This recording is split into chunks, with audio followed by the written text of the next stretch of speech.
Okay, so this is a high wind test, gusting up to 30 knots for our Super Kinetic. See how well she'll glide.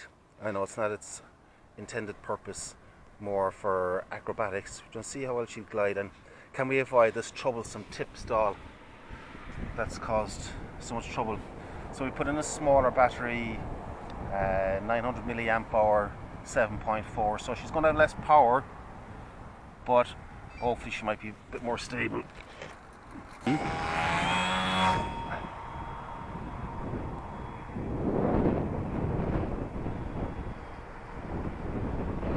Slow speed,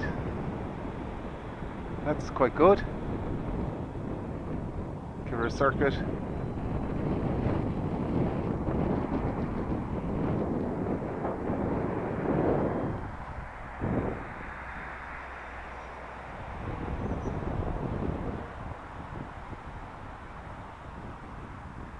Pull back the speed.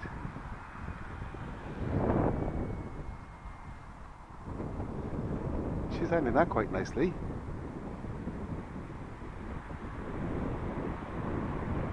Speed up for a turn.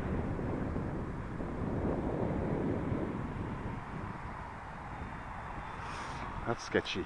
What was that?